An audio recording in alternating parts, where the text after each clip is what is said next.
ना cherry county में monthly सत्संग कराने का शुक्राना।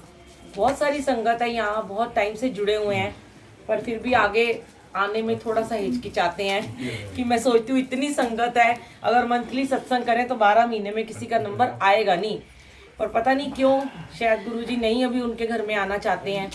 उनकी मर्जी होगी ना, मर्जी तो इन्हीं की चलती है। तो वो भी जिनके घर जाना चाहते हैं उनके घर बार बार भी जा रहे हैं, दो बार भी जा रहे हैं, साल में 3 बार भी जा रहे हैं। नहीं जाना चाह रहे तो क्या कह सकते हैं। भाव होना चाहिए कोई भी। मैं एक बात मानती हूँ, हमें कहीं जाना होता है ना, हम वहाँ पहुँच ही जाते हैं। किसी के घर जाना होता है, किसी के फंक्शन में जाना होता है, किसी की शादी में जाना होता है, किसी के बर्थडे में जाना होता है, इवन अपने माँ बाप से मिलने भी जाना होता है, भाई बहनों से, तो हम चले ही जाते हैं, टाइम निकाल ही लेते हैं। पर गुरु जी का सत्संग कराने के लिए समय नहीं निकाल पाते हैं। फिर हम बात सारी लोगों से जो मैं सुनती हूँ कि गुरु जी का हुक्म नहीं था, तो गुरु जी का हुक्म तो आपको फिर किसी भी चीज़ के लिए नहीं होना चाहिए। ना तो घूमने फिरने के लिए होना चाहिए, ना शॉपिंग करने के लिए होना चाहिए, ना रिलेटिव से मिलने के लिए होना चाहिए। जब गुरु जी से मिलने का अगर समय नहीं है तो और किससे क्यों मिलना। जब हम गुरु जी से मिलने का समय नहीं निकाल सकते तो बाकी सारी दुनिया को छोड़ दो, फिर खत्म कर दो दुनियादारी को। प्रायोरिटी तो इनको देनी है, फर्स्ट प्रायोरिटी इनको देनी है। और पता नहीं आज आते ही गुरुजी ने एक फेस ऐसा दिखाया कि जो बहुत ही गुस्से में थे, और गुरुजी ने दिखाया कि गुस्सा नहीं करना। गुरु के दरबार में जब हम आ जाते हैं ना, गुस्सा खत्म। अगर आया भी हुआ है ना किसी के ऊपर, हम किसी का नाम नहीं लेते हैं, गुरुजी को सब पता होता है। आया भी है ना किसी को गुस्सा किसी के ऊपर, हो सकता है अपने घर में ही आया हो, यहाँ ना आया हो सकता है आते हुए किसी ने कुछ कह दिया हो सकता है कोई ऐसे सर्कमस्टांसिस हो गए हो। लेकिन जब गुरुजी गद्दी लगी होती है, जब हम वहाँ मत्था टेकते हैं, तो एक ही बात पहले भी शेयर करवाई है गुरुजी ने कि उसको क्षमा कर दो। अपने मन में वो भाव लेके आओ कि हे भगवान, हे गुरुजी, हे मेरे परम पिता परमात्मा, जिसने मेरा अभी अभी दिल दुखाया, आज मैं आपकी शरण में आके एक ही बात कहता हूँ या कहती हूँ कि आप उसको दिल से क्षमा कर दो, मेरी तरफ से उसे क्षमा दान दे दो और उसको ब्लेस कर दो।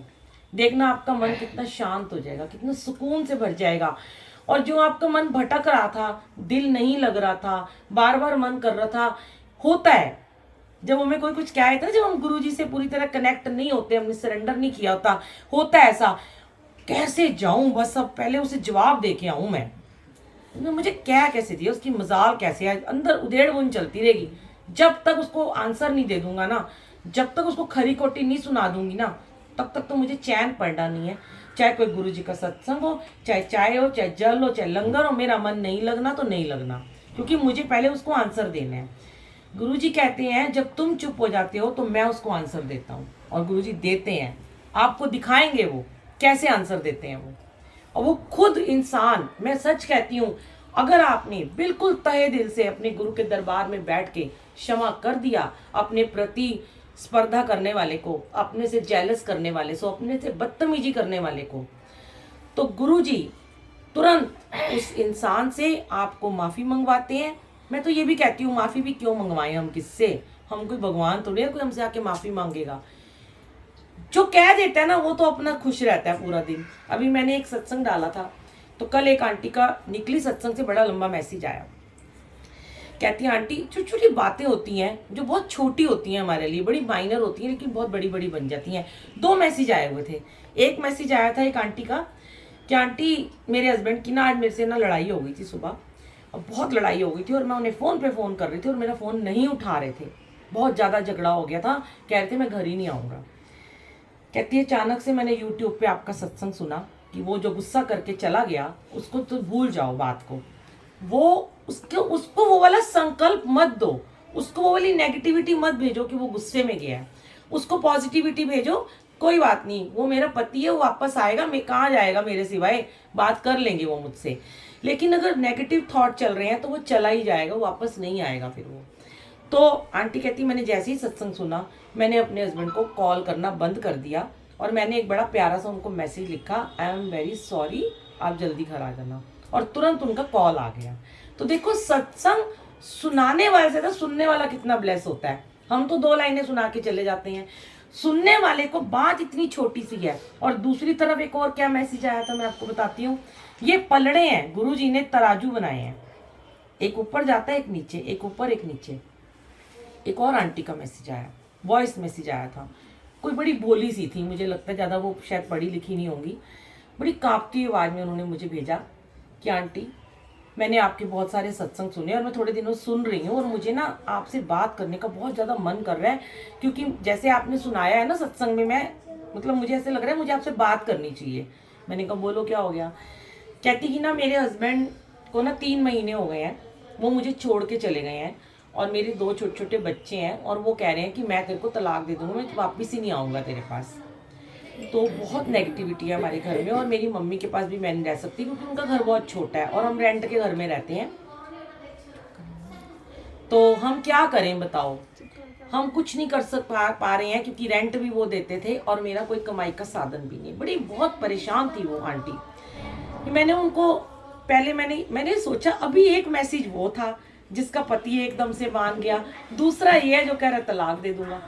तो मेरे पास तो एक ही है तरीका जो मैं कहती हूँ कि अपने गुरुजी का मंत्र जाप चला लिया करो, जहाँ बैठे हो, जहाँ पे कोई प्रॉब्लम आती है शुरू कर दो जाप चलाना और उसे तब तक बंद मत करो जब तक आपका वो काम हो ना जाए और अमृत वेला करो। मैंने ऐसी उन आंटी से कहा, आंटी ने कहा कि मैं जाप चलाऊं, मैंने कहा हाँ आ जाएंगे वापस। अब इनका नाम लेके, इनका सहारा लेके मैं बहुत विश्वास से एक बात कह देती हूँ कि आ जाएंगे। यही बात आप लोग क्यों नहीं कह सकते कि वो आ जाएंगे? जब मेरा तो वो कुछ लगता नहीं है इंसान, मेरे तो सिर्फ गुरुजी को मैं जानती हूँ, इनका नाम के सहारे पे मैं आपको इतनी बड़ी बात कह देती हूँ कि हाँ वो आ जाएंगे, आप जाप शुरू कर दो।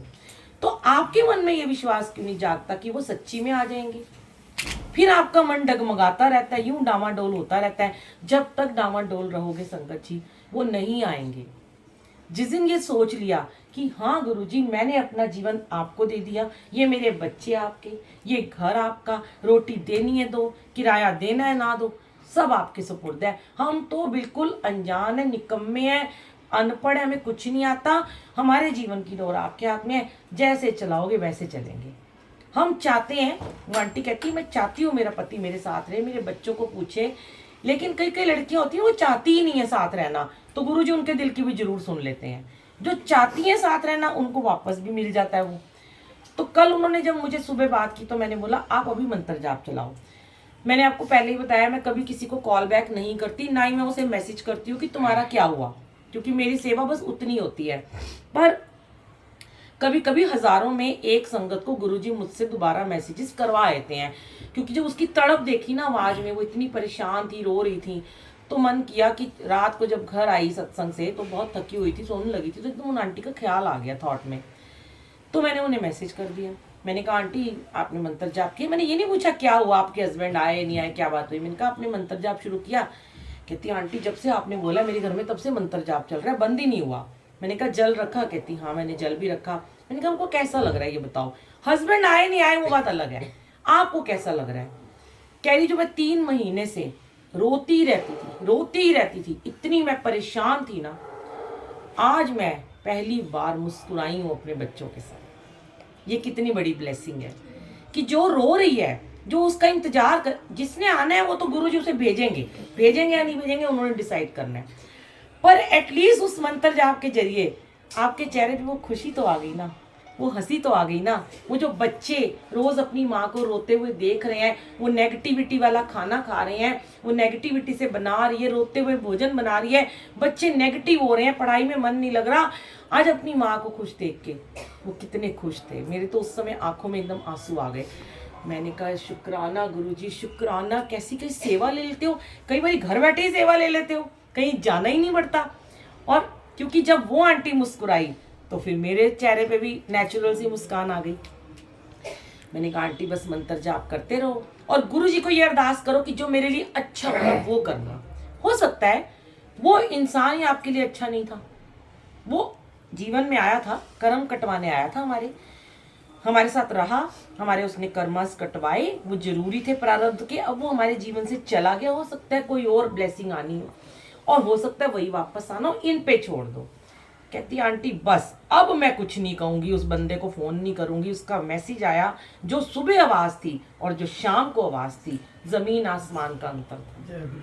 कहती है अब नहीं कहूंगी गुरुजी को कि मेरे को मेरा पति वापस चाहिए, जो आपने कहा है वैसे करूंगी, और इतना भरोसा रखूंगी कि अगर मेरे नसीब में वो होंगे तो वो जरूर आएंगे। थैंक यू गुरुजी, शुक्राना।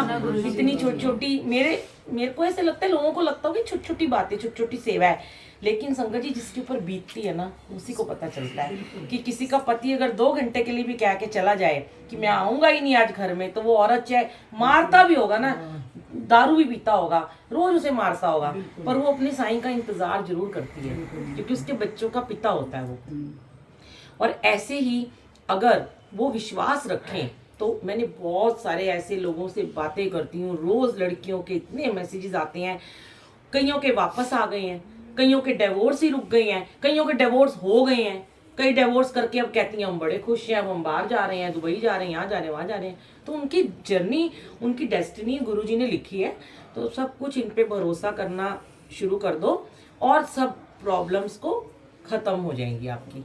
लेकिन भरोसा पक्का, ये नहीं आज कर लिया, अब आज तो इतना जाप चला के अपने आप को अपने पॉजिटिव कर लिया, और कल फिर वही किसी ने आके कह दिया, एक तो आज बुलबुल आंटी तो रोज आपसे बात नहीं करेगी, आज बात कर ली, मेरा तो इतना टाइम भी नहीं कि मैं रोज रोज इतने मैसेजेस उनको करूं। कल एक और आंटी मिल गई, उसने कह दिया कौन से गुरुजी हैं ये, कौन से नए गुरुजी पकड़ लिए, तू ऐसे कल, तू मेरे साथ चल, वहां पे एक बाबा मिलते हैं, वहां चलते हैं, वो तेरा काम जल्दी कर देंगे। अगर विश्वास डोल गया, गुरुजी का दामन छोड़ दिया, जल रहा है, बंद करना गैस। अगर आपका विश्वास डोल गया तो गुरुजी को छोड़ के उस बाबा के पास जाओ और जिंदगी भर बाबाओं के चक्कर लगाते रहो, लगाते रहो, लगाते रहो, कुछ नहीं होने वाला, पैसा जो पड़ा है वो भी बर्बाद। लेकिन ये गुरुजी का जो आसरा है ना, यहाँ ना कुछ लिया जाता है, ना कोई चढ़ावा, ना कोई भेंट, ये दिए चले जा रहे हैं, दिए चले जा रहे हैं, बिन मांगे सब कुछ दिए जा रहे हो, कृपा पे कृपा तुम किए जा रहे हो। तो इन पे भरोसा मत हटाना, चाहे दुनिया आपको कुछ कहती रहे, बोलो नहीं अब मैंने गुरु का दामन पकड़ लिया, अब तो मेरे साथ गुरु जी हैं, हम गुरु जी वाले हो गए हैं। और फिर भी मैं एक ही बात कहूंगी, जब गुरु जी वाले हो जाते हो, गुरु जी का कहना भी माना करो, गुरु जी की बातों को माना करो। सत्संग में जाते हो, बहुत अच्छी संगत है यहाँ, बहुत प्यारी संगत है, पर सत्संग की मर्यादा को पूरा निभाया करो, समय से पहले आया करो, हाथ जोड़ के विनती है, सत्संग शुरू होने से पहले आया करो, लेट मत आया करो। दुनियादारी के काम काज है, वो रिंकू वीर जी ने गाया है, काम काज ने मुकना नहीं, बंदया एक दिन तू मुक जाना। तो ये फोन और ये इतनी बातें लगे हुए हैं, मेरा 9,000, मेरा 8,000, अरे यहाँ आपको क्या करोड़ों मिल रहा है, आपको पता ही नहीं है भाई, क्या क्या के थक गई हूँ मैं।